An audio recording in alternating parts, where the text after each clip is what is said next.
The really interesting part about this, and again, we can come back to the specifics, is that the dominoes falling is a good metaphor. It's, if you got 100 dominoes, you knock the first one, they're all going to fall. That's just physics. So how do you stop that? How do you stop that crisis? Well, you truncate, you drop a steel wall between two dominoes, and this one hits the wall and this one's still standing.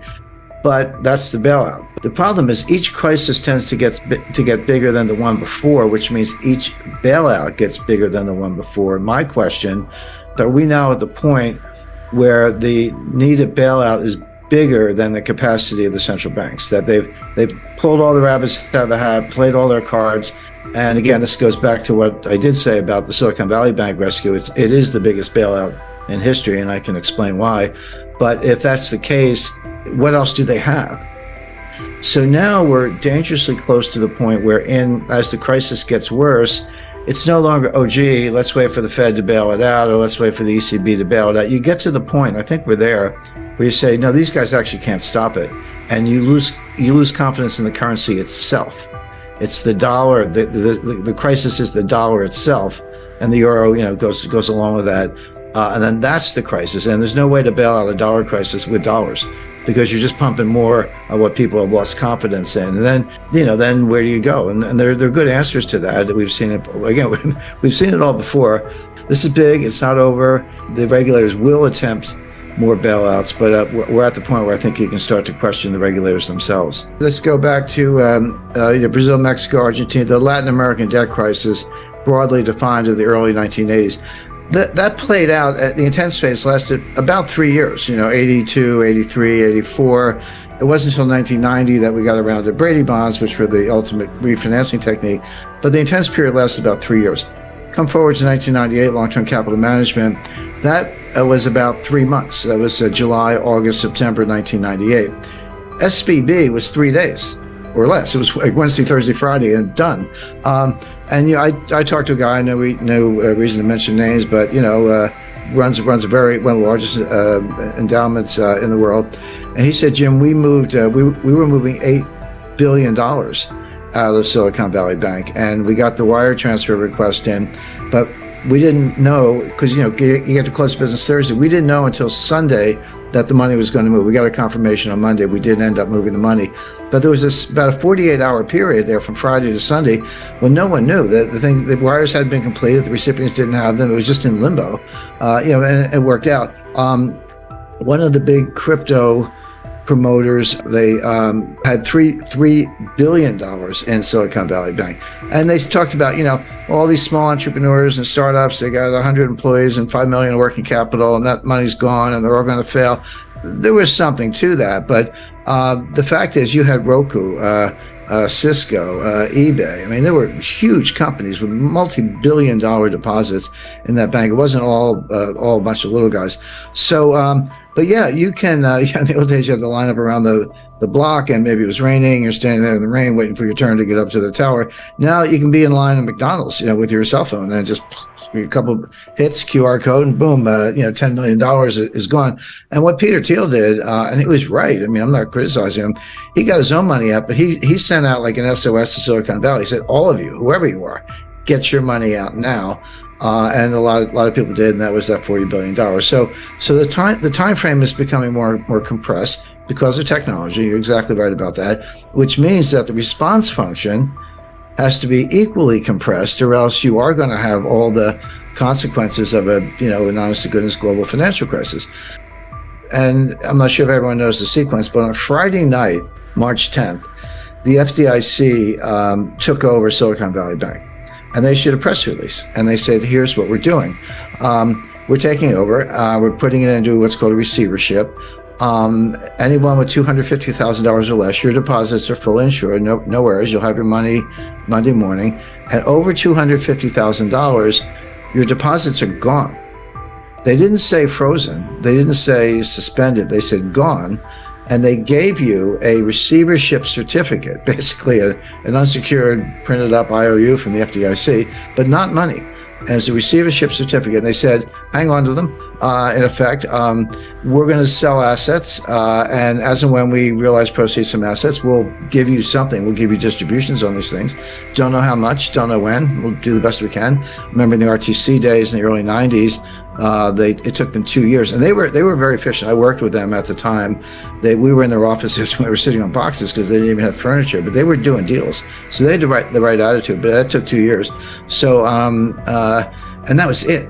Well, that's when I call the billionaire crybabies came out in force. Bill Ackman, all these guys. Oh, you got to save us. I was like, well, you got to trade on Bill. $5 billion is not enough. But anyway, they pounded on the White House all weekend. Now here's something that very few people, almost nobody knew at the time except the management, although they seem to be asleep at the switch. Everyone's like, yeah, startups, venture capital. And there's a lot of truth to that. 97% of the deposits at Silicon Valley Bank were uninsured. And by the way, that's my new metric for assessing banks. You used to look at, working capital and debt equity ratios and, bad assets, governments. There are lots of ways to measure the health of a bank. But the most relevant way right now is, and this is publicly available, take the ratio of uninsured deposits to total deposits. 30% is comfortable. If you're like, 70% of my deposits are insured, which means they're not panicky. They're not necessarily going to run for the hills. 30%, okay, uninsured, but I have assets. I have that much cash or more. That's a comfortable ratio. When you get over 50, you're in the danger zone. Well, Silicon Valley Bank was 97% uninsured, which meant all the money was going to run, and it did. So that's a way, if you're looking at these big banks or any institution or your own savings institution, to look at it. But Silicon Valley Bank was a climate bank. Were they investing in startups? Yes. Were they investing in technology? Yes. But these were climate. These were green new scam startups looking at battery technology, chemistry, physics, to try to make a better battery. But not much improvement in the battery in 200 years, but they're working on it. Wind turbines, other sustainable fuel alternatives, etc. Again, I'm not do that if you like, if that's your field of research, but so much as is subsidized by the government and then further subsidized by Silicon Valley Bank. And that's where the assets were. That's where the loans were, by and large. And so the White House is getting hammered, not only because of entrepreneurs, job losses, and by the way, we are in an election cycle here in the United States, but from the greenies, who are extremely powerful. So that was Friday night. So Saturday, everyone's crying to the White House. Sunday night is 6 o'clock. By the way, mark that on your calendar. Sunday, 6 p.m. is when they tell you what they're going to do. 6 p.m. Sunday, November 12th, they came out on, March 12th, they came out on Silicon Valley Bank. The following week, 19th, that was Credit Suisse, and then the week after that, it was something else. But they always announce the collapse on Friday, and they announce the relief on Sunday, so they have the weekend to work on it. But you got to be careful about 3-day weekends. Easter's an example. Jim Rickards uses the metaphor of falling dominoes to describe the nature of financial crisis. When the first domino falls, it triggers a chain reaction, causing subsequent dominoes to fall. In financial terms, this means that a crisis in one sector can quickly spread to other sectors. The key to stopping this domino effect is to truncate it, similar to placing a steel wall between two dominoes. This method represents bailouts, where intervention prevents the crisis from spreading further. However, each crisis tends to be larger than the previous one, requiring increasingly larger bailouts. Rickards questions whether we have reached a point where the needed bailouts exceed the capacity of central banks. He argues that central banks might have exhausted their options, having played all their cards. The recent bailout of Silicon Valley Bank, SVB, is cited as the largest in history, raising concerns about what more can be done. The fear is that if a new crisis emerges, central banks might not be able to stop it, leading to a loss of confidence in the currency itself. The crisis Rickards refers to is not just about individual banks, but the dollar itself, and by extension, the euro. He points out that bailing out a dollar crisis with more dollars is futile because it only increases the supply of what people have lost confidence in. This could lead to a broader financial catastrophe as confidence erodes. Rickards draws parallels to past financial crises, such as the Latin American debt crisis in the early 1980s, which had an intense phase lasting about 3 years. He contrasts this with the more recent crises, like the 1998 long-term capital management crisis, which lasted about 3 months, and the SVB crisis, which was resolved in just a few days.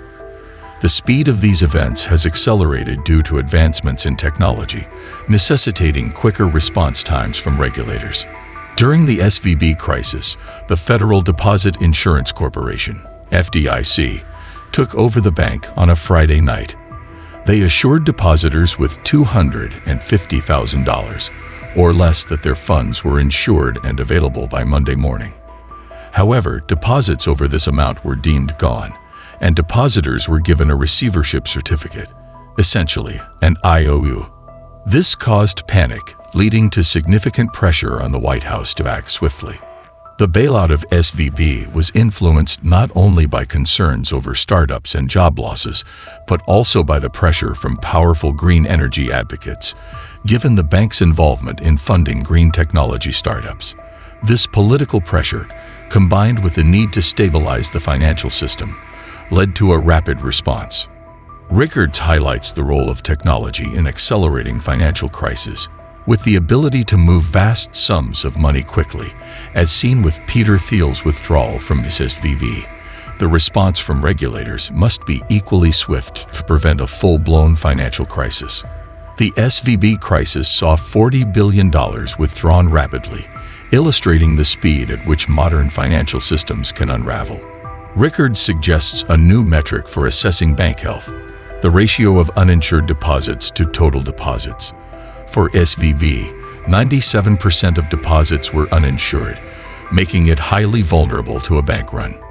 He advises that a comfortable ratio would be around 30% uninsured deposits, indicating a lower risk of panic withdrawals.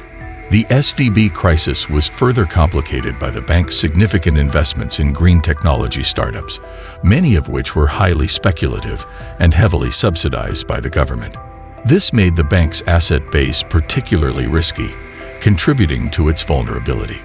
Rickards also discusses the broader implications of such crises on the financial system. He notes that bailouts and regulatory interventions have become necessary, but increasingly challenging to implement effectively. The SVB bailout demonstrated the complexities and rapid response required to manage modern financial crises. He emphasizes the importance of maintaining confidence in the financial system. Once confidence is lost, it can lead to a self-fulfilling prophecy of financial collapse. Rickards warns that the current financial system is dangerously close to such a tipping point. The discussion also touches on the role of politics in financial crises. Rickards points out that political considerations, especially during election cycles, can influence the response to financial crises. The need to maintain economic stability and job growth often drives the decision-making process. Rickards reflects on historical financial crises, noting that each has its unique characteristics, but follows a similar pattern of escalating bailouts and interventions. The lessons from these crises are crucial for understanding and managing future financial instability. He also addresses the issue of inflation and its impact on financial stability.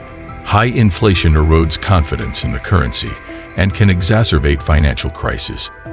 The challenge for central banks is to manage inflation while maintaining economic growth. Rickards concludes by emphasizing the importance of preparedness and proactive measures to mitigate the impact of financial crises. He advocates for stronger regulatory frameworks and more robust financial institutions to withstand future shocks. The insights provided by Rickards highlight the complex interplay between financial markets, regulatory responses, and political considerations. Understanding these dynamics is essential for navigating and mitigating the impact of financial crises in the future.